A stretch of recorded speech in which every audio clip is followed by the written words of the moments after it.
सुप्रभात बच्चों। आज हम पढ़ने जा रहे हैं दिव्यम संस्कृत पाठ्य पुस्तक के भाग 1 के 5 को।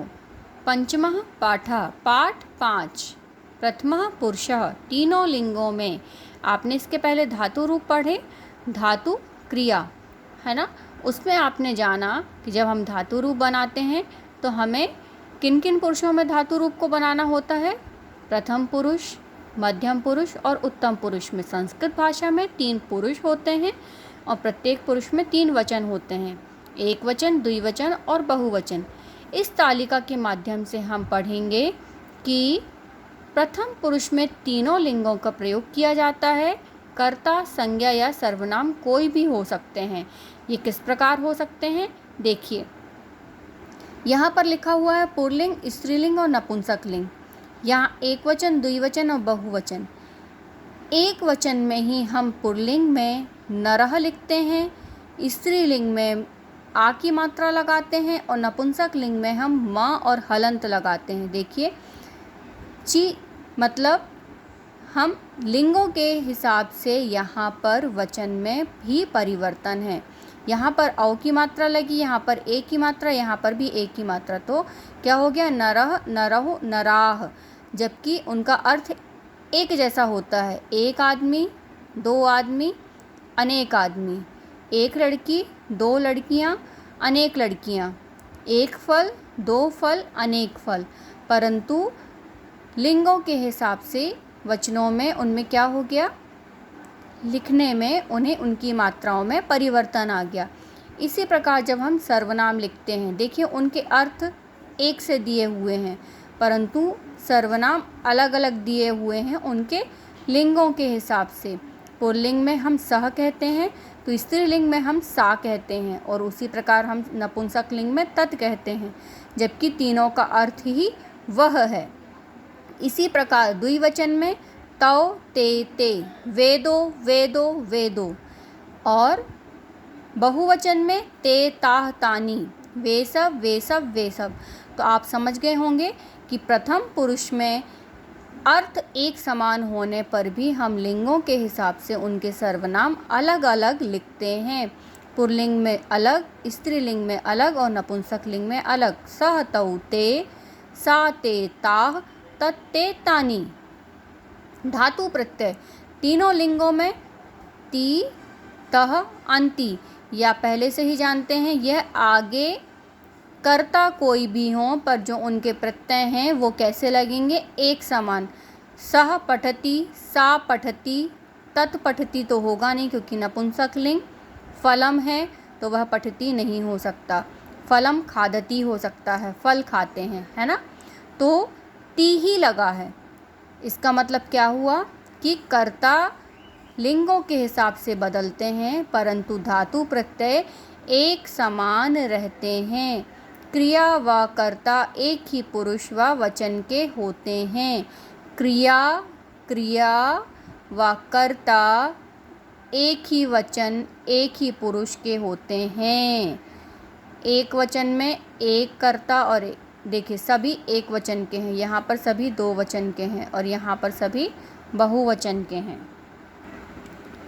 आगे देखेंगे यहाँ पर प्रथम पुरुष एक वचन के उदाहरण दिए हुए हैं। ठीक है, मैं पहला उदाहरण पढ़ती हूँ आपको। इस पेज में सारे प्रथम पुरुष एक वचन के उदाहरण दिए हैं, पुल्लिंग में, स्त्रीलिंग में और नपुंसक लिंग में। क्यों?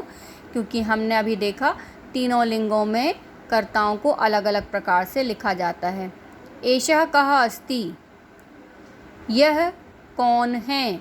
एषा का अस्ति, यह कौन है। देखिए दोनों के अर्थ एक समान हैं परंतु पुल्लिंग और स्त्रीलिंग होने पर दोनों के कर्ताओं को हमने अलग अलग प्रकार से लिखा हुआ है। ठीक है।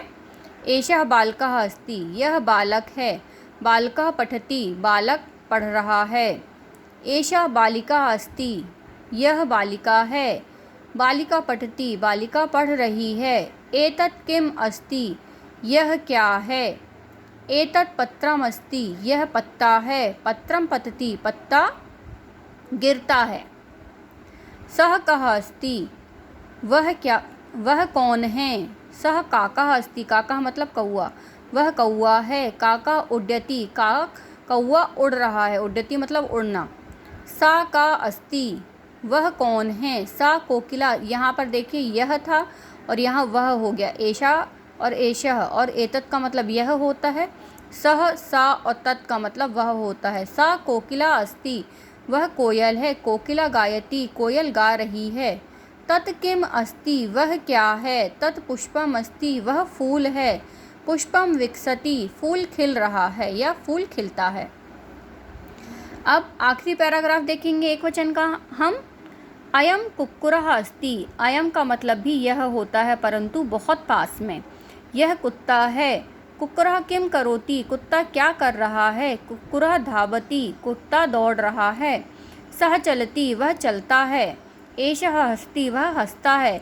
मैंने हंसता हंसता क्यों बोला, क्योंकि सह और एषः पुल्लिंग के वाक्य हैं।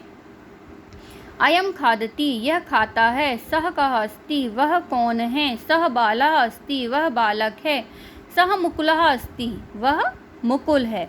इसी प्रकार ये हैं, तो मैं इनमें से इसका उदाहरण आपको अर्थ बताती हूँ। इयम अजा अस्ति, यह बकरी है। अजा किम करोति, बकरी क्या कर रही है। अजा चरति, बकरी चर रही है। इदम चक्रम अस्ति, यह चक्का है। चक्रम किम करोति, चक्का क्या करता है। चक्कम भ्रमति, चक्का घूमता है। तो ये हमने पढ़े एक वचन के वाक्य। अब हम आ जाते हैं प्रथम पुरुष द्विवचन में। प्रथम पुरुष द्विवचन, ये आपको मैं सीधे एक बड़ा पैराग्राफ समझाती हूँ, ठीक है, या फिर सबके आपको मैं अर्थ बता देती हूँ क्या होता है। एतौ कौ स्तः, स्तः क्या हो गया, अस्ति का द्विवचन स्तः। एतौ, एषः का द्विवचन एतौ। एतौ कौन, कौ स्तः, ये दोनों कौन हैं। एतौ बालकः स्तः, ये दोनों बालक हैं। बालकौ क्रीडतः, ये दोनों बालक खेल रहे हैं। एते के स्तः, ये दोनों कौन हैं। एते बालिके स्तः, ये दोनों बालिकाएं हैं। बालिके नृत्यतः, बालिकाएं नाच रही हैं। एते के स्तः, ये क्या हैं। एते याने स्तः, ये दो वाहन हैं। याने चलतः, वाहन चल रहे हैं। तौ कौ स्तः, वे दो कौन हैं। तौ हस्तौ स्तः, वे दो हाथ हैं। हस्तौ नमतः, हाथ नमस्कार कर रहे हैं। ते के स्तः, वे दो कौन हैं। ते कलिके स्तः, वे दो कलिकाएं हैं। कलिके विकसतः, कलिकाएं खिल रही हैं। ते के स्तः, वे दो कौन हैं। ते नेत्रे स्तः, वे दो नेत्र हैं। नेत्रे पश्यतः, दोनों आँखें क्या कर रही हैं, पश्यतः मतलब देख रही हैं। आखिरी पैराग्राफ, इमौ कृषकौ स्तः, ये दोनों किसान, कृषकौ मतलब किसान हैं। कृषकौ किम कुरुतः, दोनों किसान क्या कर रहे हैं। कृषकौ कर्षतः, कर्षतः मतलब खेती करना, किसान खेती कर रहे हैं। इमे वर्तिके स्तः, वर्तिके मतलब बतख, ये दोनों बतखें हैं। वर्तिके किम कुरुतः, बतखें क्या कर रही हैं। वर्तिके तरतः, बतखें तैर रही हैं। इमे विमाने स्तः, ये दो विमान हैं। विमाने किम कुरुतः, विमान क्या कर रहे हैं। विमाने उत्पततः, विमान उतर रहे हैं। उड्यति मतलब उड़ना और उत्पततः मतलब उतरना। तौ चलतः, वे दो चल रहे हैं। एतौ हस्तः, ये दो हंस रहे हैं। इमौ खादतः, ये दो खा रहे हैं। तौ कौ स्तः, वे दो कौन हैं। तौ बालौ स्तः, वे दो बालक हैं। तौ मुकुलः पारसः च स्तः, वे दो मुकुल और पारस हैं। इसी प्रकार हम इसके और इसके वाक्य भी बनाएंगे। अब मैं आपको बताऊंगी प्रथम पुरुष बहुवचन के वाक्यों के अर्थ। सबसे पहले हम देखेंगे पुल्लिंग। एते के सन्ति, ये सब कौन हैं। एते सैनिकाः सन्ति, ये सब सैनिक हैं। सैनिकाः रक्षन्ति, सैनिक रक्षा करते हैं। एताः काः सन्ति, ये सब कौन हैं। एताः ललनाः सन्ति, ये सब महिलाएं हैं। ललनाः पचन्ति, महिलाएं पका रही, पचन्ति मतलब पका रही हैं। एतानि कानि सन्ति, ये सब क्या हैं। एतानि कमलानि सन्ति, ये सब कमल हैं। कमलानि विकसन्ति, कमल खिल रहे हैं। अगले पैराग्राफ की ओर देखेंगे।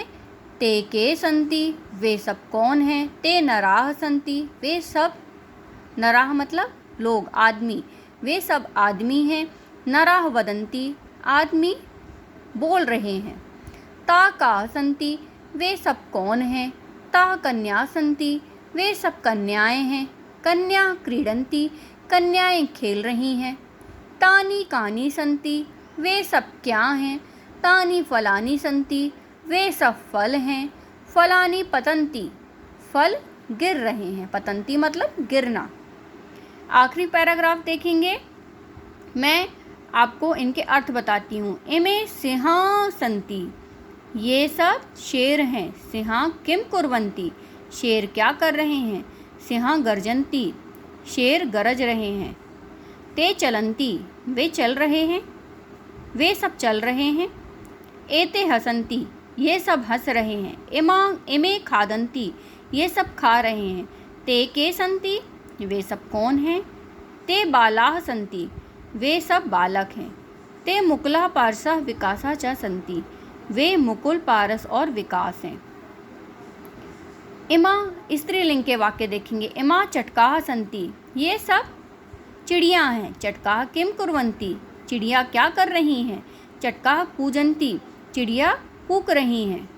ता धावन्ति, वे सब दौड़ रही हैं। एताः गायन्ति, ये सब गा रही हैं।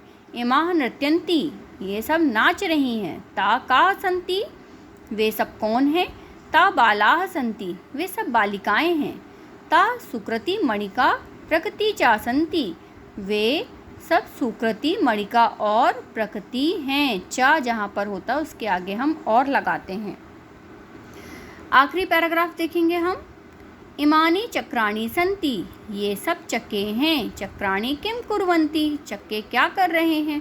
चक्राणि भ्रमन्ति, चक्के घूम रहे हैं। तानि पतन्ति, वे सब गिर रहे हैं।